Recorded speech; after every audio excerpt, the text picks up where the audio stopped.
Nagaaf araarri Waaqayyoo hunduma keessaniif haa ta'u. Ana obboleessa keessan Raajii Takkeedha. Har'a sagalee Waaqayyoo wal wajjiniin yerootti dhageenyuun ta'a. Yaa Waaqayyoo sagalee kee nutti dubbadhu. Lafatti sagaleen kun dhagahamu hiikamsi haa ta'u, jijjiiramni haa ta'u, fayyinillee haa ta'u, hiikamsi haa ta'u. Dukkanaaf humni dukkana maqaa Gooftaa Yesuusiin biyya keenya addunyaa keenya irraa kan cabe haa ta'u. Ameen. Ija kee Yesuus irraa godhii. Sagalee jedhu wal wajjiniin mata duree jedhu wal wajjiniin ilaalla. Ija keenya Yesuus Kiristoos irra gaafa goonu biyya lafaa kanarra ija keenya gochuu gaafa dhiifnu, waa'ee biyya lafaa kana yaaduu gaafa dhiifnu, waa'ee biyya lafaa kanaaf iddoo kennuu gaafa dhiifnu nagaa guddaa qabna. Biyyi lafaa kun hin darbaa, ulfinni isaa hin darbaa, bareedinni isaa hin darbaa. Wanti hin dabarre hin jiru biyya lafaa kanarra. Hin darbaa, inni sooromes hin darbaa, waan hundumtuu lafa kanarratti wanti hin dabarre hin jiru. Ija keenya biyya lafaarra gochuu hin qabnu. Ija keenya haalarra gochuu hin qabnu. Ija keenya wanta mul'atu irra otoo hin ta'in isa hin mul'anne irra. Waaqayyo ijaan hin mul'atu isarra godhachuu danda'utu nurra jira. Maaliif ija keenya Yesuus irra gochuun, Waaqayyo irra gochuun nu barbaachise isa jedhuufi sagaleen Waaqayyoo wantoota nu barsiisu qaba. Maatewos boqonnaa 14:25 irratti Yesuus Kiristoos bishaan irra deemaa gara bartootaa yeroo dhufetti bartoonni hin sodaatan, hin na'ani.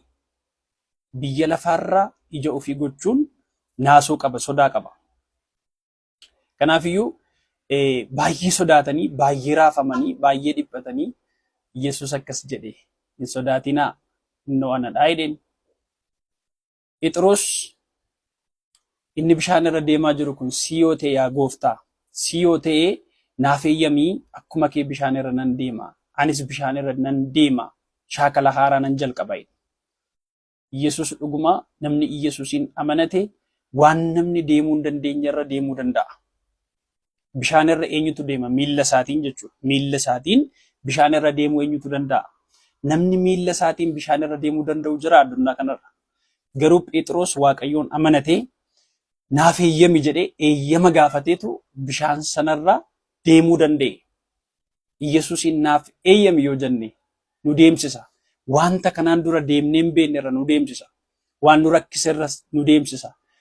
Humni Yesuus Kiristoos bishaanirra miilli namaa kun akka dhaabbatu, akka deemu gochuu danda'a.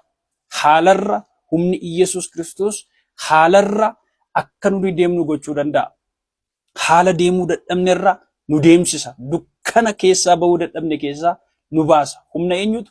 Humna Yesuus Kiristoostu Phexros bishaanirra akka dhaabbatu godhe. Galaanarra akka dhaabbatu godhe.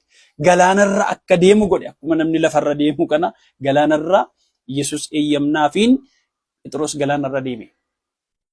Gaafa Yesuus Kiristoos irraa eeyyama argannu, humna Waaqayyootiin gaafa guutamnu ni deemna. Waan nu rakkisurra deemna. Waan nu dhiphisurra deemna. Hin deemta.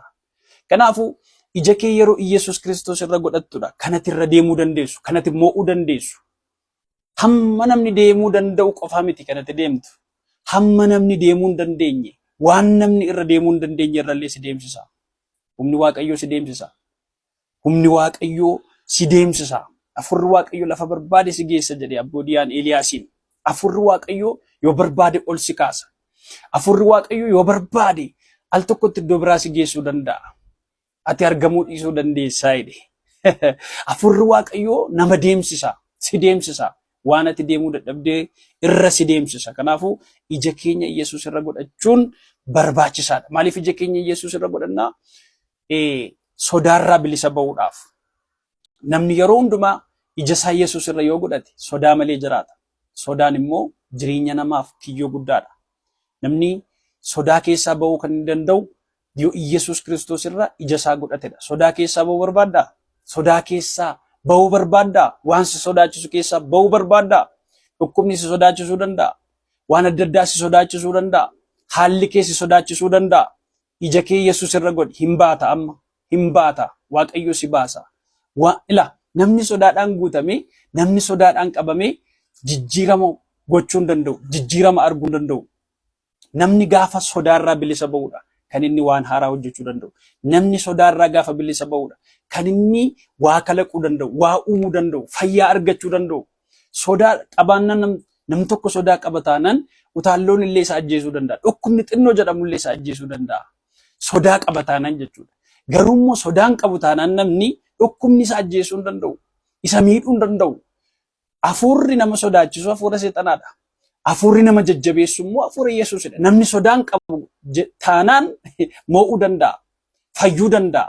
Kanaafiyyuu sodaadhaan qabamuun dhukkuba waan ta'eef, sodaadhaan qabamuun du'a waan ta'eef. Kanaaf gaafa ija keenya biyya lafaarra goonu sodaatiin guutamna. Haala keenya laallee sodaatiin guutamna. Kanaafuu amantiidhaan ija keenya Yesuus gaafa godhannu sodaa malee jiraanna.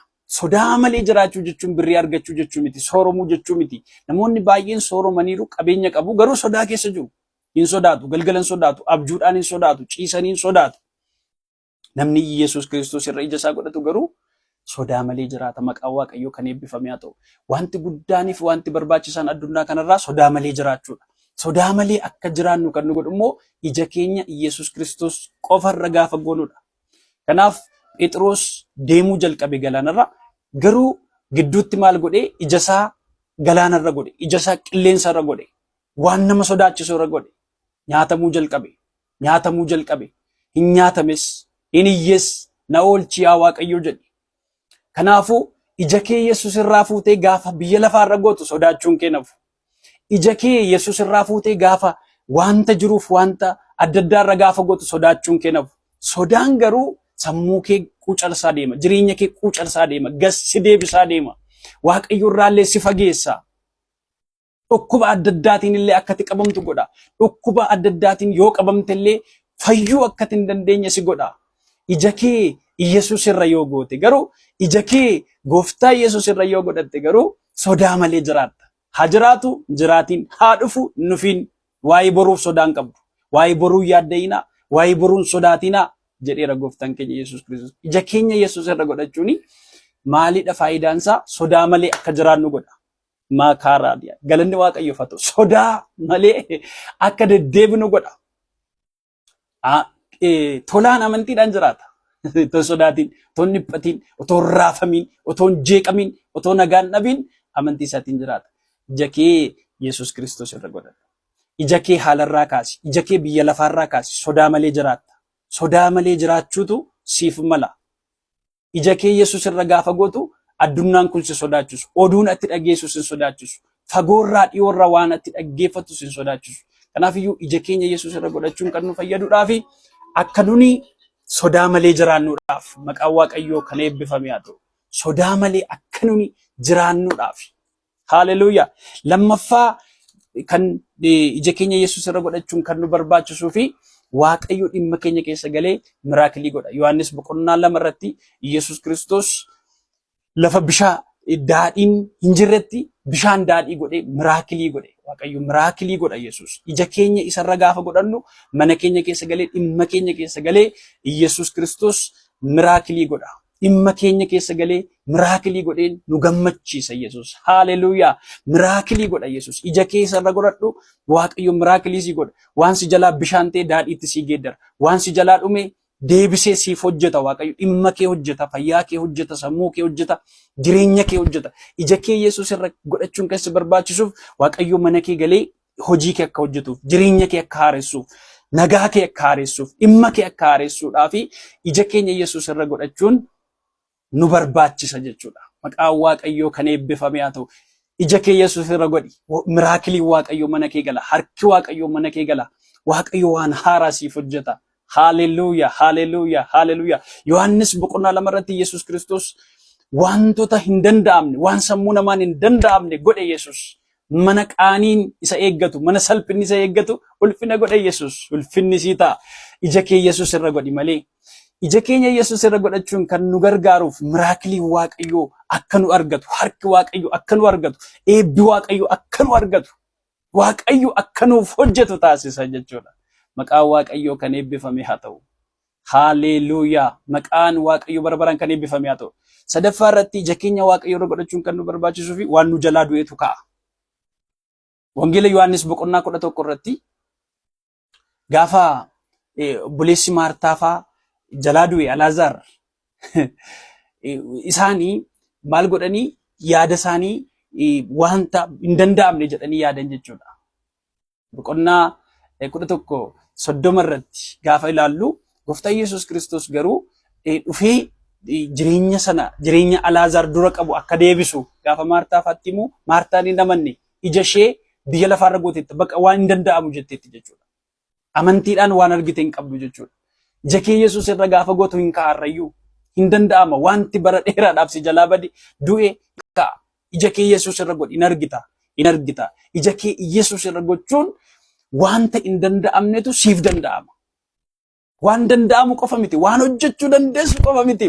Waan hojjechuu hin dandeenye hin ta'a jettee kanatti yaanne, nan naqa jettee kanatti yaanne, biran ga'a jettee kanatti yaanne bira geessa maqaa Gooftaa Yesuusiin. Kanaafuu ija kee Yesuus irra godhi. Jaalala Waaqayyootiin kanan isin gaafadhu. Dubbiin Waaqayyoo akka dhagahamuuf subscribe godhaa, like godhaa namooti dhageessanii wanti isin hir'atu hin jiru. Hojiin Waaqayyoo akka hojjetamuudhaa fi dubbiin sagalee Waaqayyoo akka dubbatamuudhaaf kan isin jajjabina nuuf kennu yoo gootan jajjabina kan isin nuuf gootanii dubbii Waaqayyoo akka lallabamu gochaa jirtu jechuudha. Subscribe godhaa. Waaqayyoo irra ija kee godhi. Waan mo'uu dadhabde hin mootaa. Harki Waaqayyoo